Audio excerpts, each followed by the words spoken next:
Hello again and welcome to another 140k Imperial Guard Tactics video. Now before we get into today's video, I would like to say a big thank you to Eric Cruzat for sending in some more pictures, this time of his very impressive UNSC Imperial Guard army. Absolutely love this bad boy, 2,000 points. All UNSC models. I would love to know where you got these models from. Are they 3D printed? Can you just buy them? I love Halo. I'm a big Halo fan, always have been. So it's absolutely fantastic to see someone pull together a full army of these bad boys. So thank you for sending these pictures in, Eric. Really like the models, really impressed with the colour scheme. Love that Grizzly tank you've got in the background. I think it's the Scorpion's the normal one, the Grizzly's a double-barreled one. Let me know down in the comment section below if I got that one right. But thank you for sending these pictures in, Eric. If anyone else has got any cool pictures they want me to use in my videos, please post them on my Facebook page like Eric did, or you can email them to me, and my Facebook page and my email address will be down in the description below. Without further ado, let's crack on with today's video. So today, guys, what I want to talk about is the thing that everyone has been talking about now, which is the new Tau Railgun. So for those of you that have been living under a rock or haven't had a chance to keep up to date with these things, I mean, 40k is always changing. It can be pretty hard to keep up with it these days. GW Warhammer community revealed the new heavy rail cannon, the one that goes on the Tau hammerhead, and it has got one hell of a profile. And Games Workshop even said this isn't the most powerful weapon that the Tau can field, which obviously a lot of people started thinking about. Well, what about the the Storm Surge big boom cannon as well? But let's just go through the profile of the weapon first. So it's got a 72-inch range, so good, really solid range. If it can hit anywhere on the board that I can see, which is fantastic.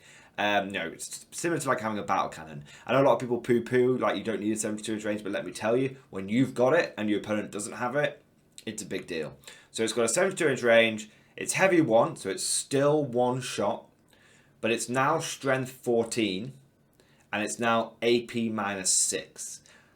So I believe that is an increase of AP by 2, and that's an increase of strength by 4. So it's real beastie Bertha of a gun. Damage is D3 plus 6, which is insane. I mean, we thought D3 plus 3 on a Darklands was bad enough. I mean, D3 plus 3 is really, really strong. And now you've got a vehicle which is putting out D3 plus 6. That means it's doing a minimum damage of 7. Or is it? Or is it in fact doing even more damage than that? Because it has a special ability. Each time an attack is made with this weapon, invulnerable saving throws cannot be made against that attack. Each time a successful wound roll is made for an attack with this weapon, the target suffers 3 mortal wounds in addition to any other damage. So if this thing hits you and wounds you, it is doing a minimum of 10 wounds. Minimum. Its average is 11 wounds in one go, but it's doing a minimum of 10 because it does D3. So if you roll a 1, you get plus 6, that becomes 7. Then you get the 3 mortal wounds, that becomes 10. And the average on the D3 is 2, so it should be getting 11, and it could spike as high as 12 wounds from one shot. 2 of these bad boys, if they hit and wound and manage to get lucky on the D3s, 2 shots will cap a knight in one go. This vehicle can one-shot a Leman Russ potentially, but will guarantee to one-shot any vehicle of Hellhound, Chimera, or lower. Okay, and it even has, so it's guaranteed to kill them. Okay, oh no, sorry, it's not guaranteed. Guaranteed to kill a Chimera. Statistically, it will kill a Hellhound, and it is light. It has a 33% chance of hammering a Leman Russ into the dirt in one go. So it's a really, really strong weapon. And when this was announced, the internet immediately went into overdrive about, power creep, this game's getting ridiculous, all this kind of stuff. And don't get me wrong, my initial reaction as well was like, we thought D3 plus 3 was hefty. What about, D3 plus 3, we're all going to be longing for the days when weapons had D3 plus 3. Now that D3 plus 6 is going to, you know, hit the hay. You know, and now, like, you know, weapons have started being able to break through. You know, strength 10 used to kind of be the cap, but now you're looking at strength 14. There's loads of weapons which are starting to break through that strength 10 cap. So yeah, you could certainly make the argument, and I won't disagree with anyone that says that the lethality of this game is going through the roof. I mean, if you take a look at some of the weapons at the beginning of 9th, like, you know, Necron, Doomsday Cannons and whatnot, they are a sad joke in comparison to this weapon now. So I'm not going to argue against the fact that power creep is a thing. I'm not going to argue against the fact that this is a really big upgrade for this weapon. But at the same time, you can go to any other YouTube channel out there that's talking about that. And that's pretty much what you'll hear. You'll hear people ranting about it, blah, blah, blah. It can one-shot contemptors, blah, blah, blah. All that kind of stuff. And yeah, I'm not going to repeat that. I have purposely waited a little bit longer to digest it, you know, for the maths to come out around this thing and to be able to give a bit more of a nuanced response. And most interestingly, there has been some other leaks today. And before we sort of go on to the more balanced approach about this, I want to go on to another thing, which is there's been leaks today about the Wraithknight. That's the Eldar Wraithknight. Now, obviously, Eldar have been getting loads of getting a range refresh and stuff now. But one of the weapons that the Wraithknight comes with is the heavy Wraith Cannon, and apparently it's getting an upgrade, and it's going to have D3 shots. It's going to only be 36 range. It's going to be D3 shots, strength 16, AP -4, damage D3 plus 6, and then it potentially can get D3 mortal wounds on top of that as well. So what we're seeing here, guys, and we don't know if there's any ability for it to ignore invulnerable saves and whatnot yet. But what we're seeing here, guys, is Games Workshop. I would take an educated guess, and I'm going to assume the heavy Wraith Cannon is also going to ignore invulnerable saves. That would be my educated guess. I could be wrong. Could be totally wrong.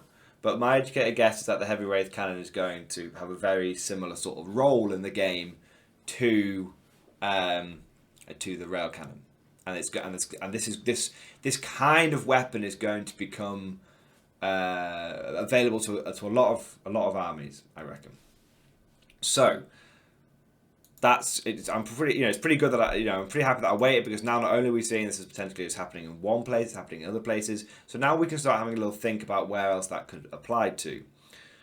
So let's get into a little bit more detail, right? So on the one hand, yes, this is an incredibly powerful weapon, and if these kinds of weapons become very prolific, then it's definitely something that all players are going to have to take into account. All players. However, on the flip side, it is only one shot. It does have the ability to get inbuilt rerolls, from what I understand, but at the moment, we don't know if the Hammerhead's going to retain its ballistic skill 3+. It might only retain the ballistic. It might get a Tau ballistic skill of 4+. But even if we assume it does retain its ballistic skill of 3+, let's just assume they don't mess with that part of it. It hits on a 3 and it can get an inbuilt reroll. Okay, fine. That happens. Whilst this is really, really powerful, it is only one shot. And whilst the one shot can flatten anything, and whilst the one shot can do wounds to infantry, outside of spending a CP, it looks like rail cannons don't get the submunition profile anymore. So those of you that don't know, rail cannons used to be able to fire in 2 profiles. You could fire your solid shot, which is like what we know now, one shot, smacks up to a target, does damage to it. Or you could just choose for no CP, which is another profile on the weapon. A bit like if you want to shoot in a frag and a crack missile from your missile launch for you guard players. For us guard players, I should say. I'm not part of the 3-armed Emperor yet. Then, it fired like strength 6, AP -2, 1 damage. That's no longer an option anymore. It looks like you just get the solid shot. And if you want to fire submunition, you can, and it's really powerful. I think it has the potential to do like 8 mortal wounds to infantry or something, which is really good. But you can only do it once, which means that this tank really is getting sort of railroaded into one battlefield function, which is, if it hits you, it's going to really take a chunk out of you, probably kill you, but it's just one shot. Now, yeah, potentially you can take 4 hammerheads, right? Because you can take 3 normal hammerheads and Pask. But obviously Pask is specific to one sept, the Tau sept. So it's a bit not Pask, Pask, Long Strike. Sorry, and I'm going to compare it to Pask. So you can take 3 hammerheads and Long Strike, who's very similar to it's like taking 3 tank commanders and Pask. But Long Strike is restricted to Tau, like Pask is restricted to Cadia. So it's good, but there are plenty of arguments to be made to go for like a custom sept or whatever, a Farsight Enclave, all that kind of stuff.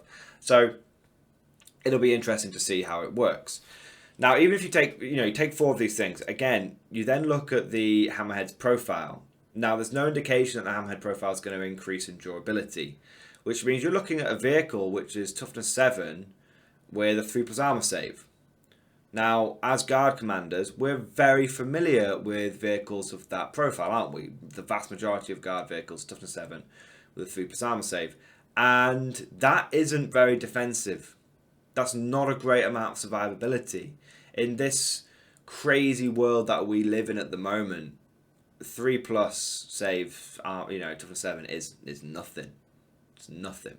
There's no indication that the Hammerhead will get, any buffs of survivability. But even if it does, it's still, like I said, it's still a relatively fragile profile. So this vehicle is very much a glass hammer. So that's definitely something to take into account. It can move out and expose itself and get the shot off, but it's then exposed. And that means, as a guard player, as a person who's been using a lot of hybrid Cadians recently, I'm thinking, okay, well, I've got 4 tanks and 2 manticores.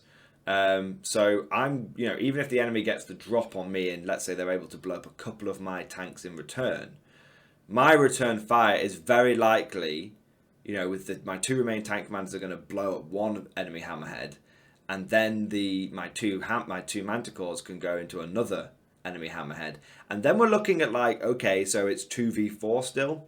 So that's my kind of take on it. I reckon that it is powerful, but it can be once it's exposed, if you can easily deal with it. The other thing to mention is obviously we're talking from a guard perspective. I'm not talking for Space Marines or anyone else. I'm talking from a guard perspective. I still think we out armor the Tau. I still think that these guys are going to set. If you take 4 of these bad boys, it's more than likely you're going to set you back, about 1,000 points. And so, guard, likewise, if you take 4 tank commanders and a couple of manticores, that sets you back about 1,000 points. So, I feel like guard will win the armor duel, which is good. I mean, the guard should win the armor duel, right? We are the tank faction. So that's just something to take into account. The other thing to just take into account is straight up, it doesn't have indirect fire. So if, we have manticores and you can look at things like some of the Forge World artillery pieces. I mean, hell, you can even take a Basilisk and whatnot. But the point is that we have artillery and the Tau don't have indirect fire. This thing doesn't have indirect fire. So that's just a straight up counter. 2 full payload manticores are just a straight up counter to this. Likewise, looking outside of the guard bubble for a second, Hive Guard Tyranids, who are currently very, very, very popular, one of the most powerful armies going at the moment. Codex Hive Guard, not Codex Tyranids. They counter this big time. I mean, sure, the Hive Guard have only got a 36-inch range, and the Hammerheads have got a 72-inch range. As someone who has been in that scenario where my battle cannon's got a 72-inch range and the Hive Guard have only got a 36, I have been able to take advantage of that. But by and large, we're talking, Hive Guard are going to really have an advantage over this Hammerhead thing. Sure, it might be able to, to skim. I think this word on the street is going to lose the fly word, so sure, it might be able to get in position and do some damage to some of the Hive Guard, but there's still, this to me is the Hive Guard are going to munch this. That's my instinct. Hive Guard are going to munch this. So, until that meta changes, you might not see Hammerheads hit the board straight away.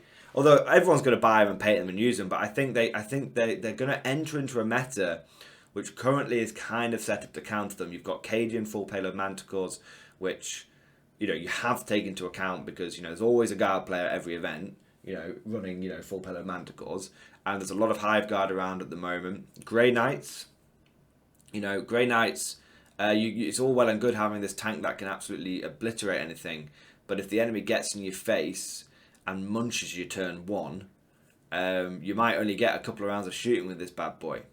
Likewise, Tau have no counter to any psychic powers, and we're looking at Grey Knights, and we're looking at Thousand Suns, 2 armies very prominent in the meta at the moment.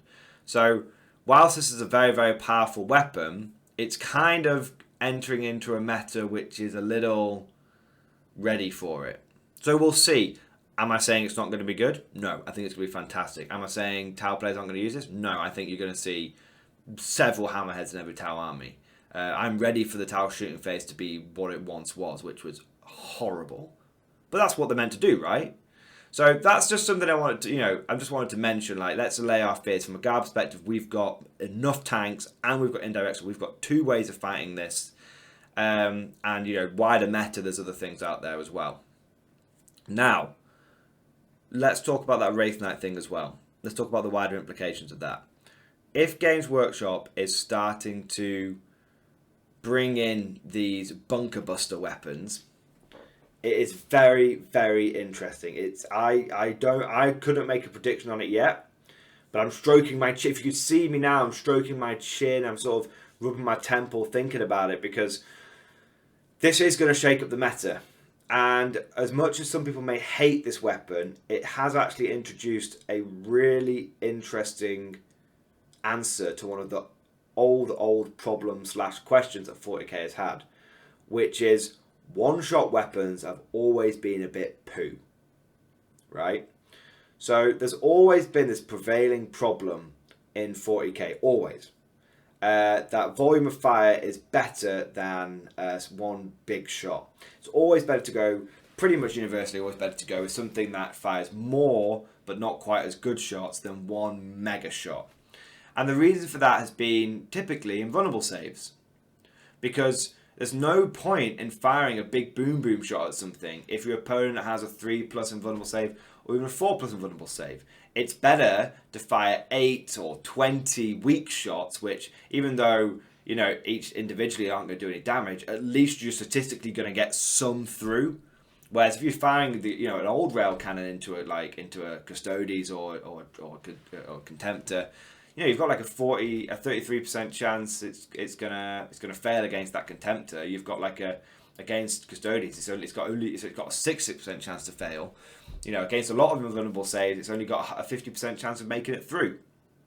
So that's why when when you look at the beginning of 8th edition, and when you look at people who are still running hammerheads now, though they're not really, but 8th edition was kind of where the hammerhead was.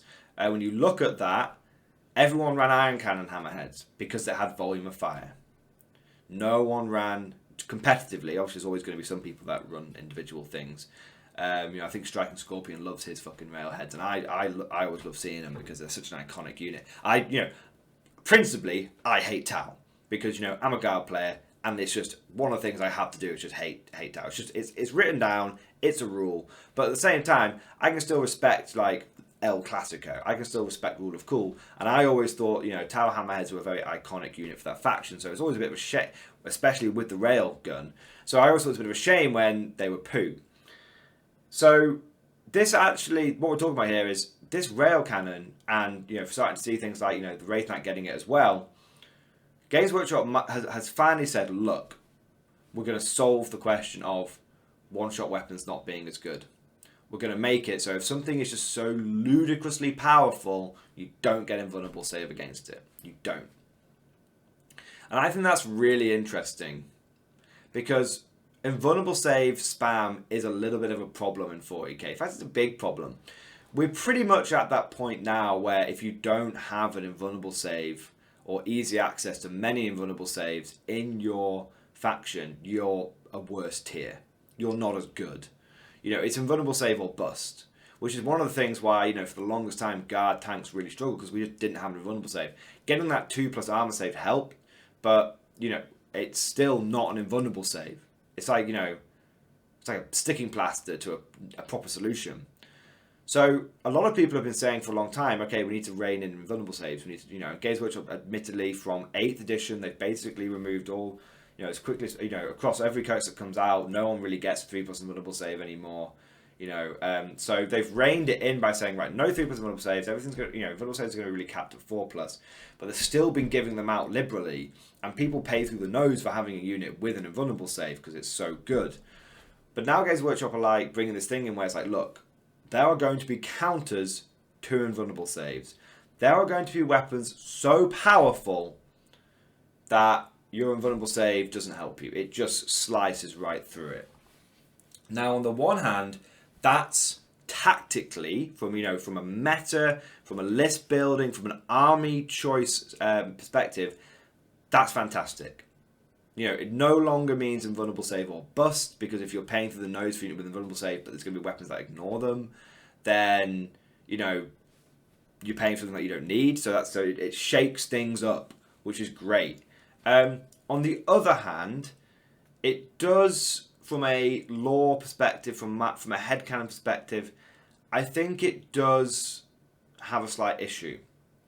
Now, in my mind, I think this is where you get a little bit of a clash between like invulnerable saves on the tabletop and invulnerable saves in the narrative, which is, in my mind, an invulnerable save, especially from like an Imperium point of view, it's that there are invulnerable saves out there. There are energy shields out there from the dark age of technology. There are units out there which, there are factions out there like Necrons, which have technology just far beyond anything anyone else can comprehend. And there's pieces of equipment that the Imperium has in the Dark Age technology which are insanely powerful. And they're relics, and they're so, the protective shielding they provide is so powerful that, you can get hit by like a orbital bombardment and walk through it. That's, to me, what like a relic invulnerable save, an invulnerable save should always have been. Invulnerable save should represent the literal invulnerability, invincibility, but you should be able, it's only like one per army. So on the one hand, it's a bit like, it's a shame now that like the Tau and other weapons are going to come through where that bit of lore doesn't quite match at the tabletop. But on the other hand, I feel like essentially on the tabletop, invulnerable saves have been cheapened. And they've just been likened to like a generic energy shield gives you an invulnerable save, when really it shouldn't, in a funny sort of way. It should almost be like an alternative to an armor save. Because invulnerable save, in my mind, should be you are invulnerable. But yeah, so that's just a little hiccup. I hope that makes sense. I think it's a shame now that there are weapons that can cut through, relics of the Lost Age. But we'll see. Whatever. So there's that. So I think it is interesting. I think it's going to shake things up, which is good. Now, a couple of other things I just want to touch on. Obviously, this has implications for the Guard. If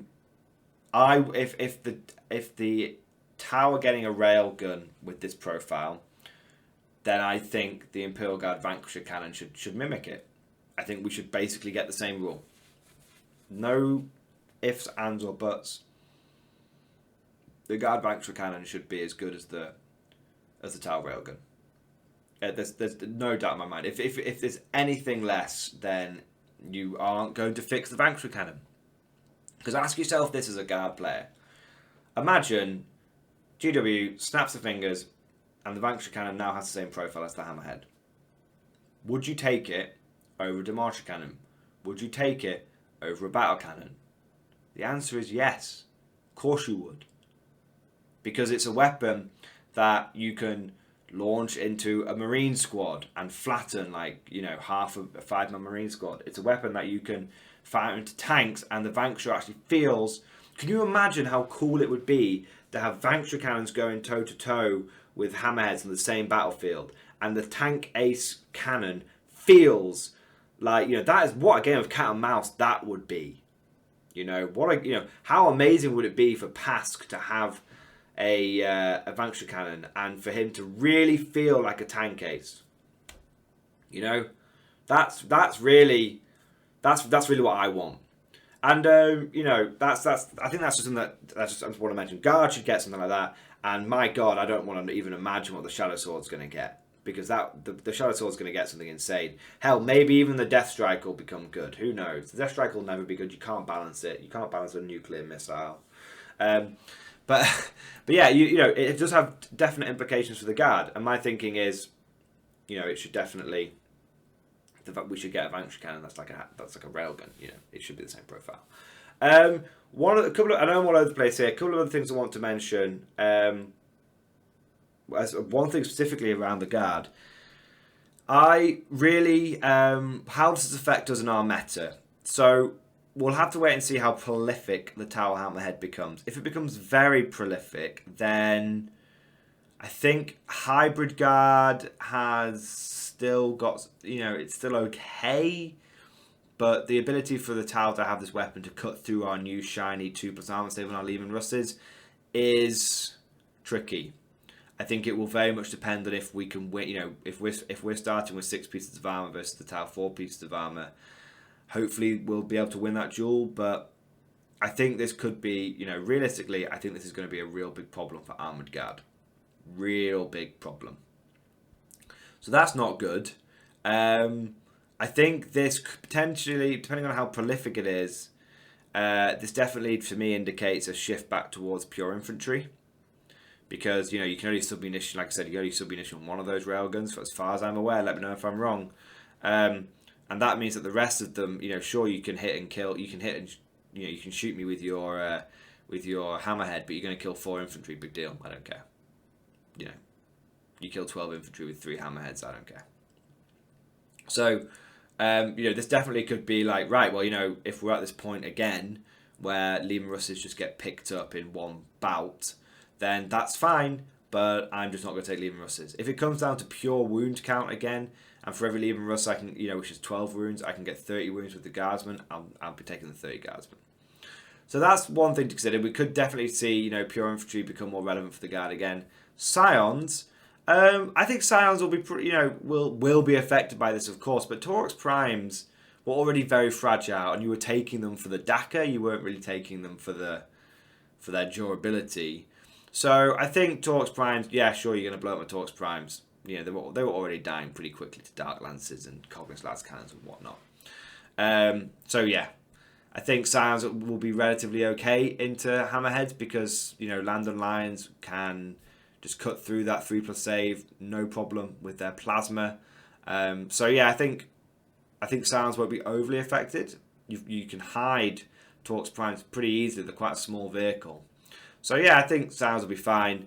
Like I said, Armoured Guard is going to struggle.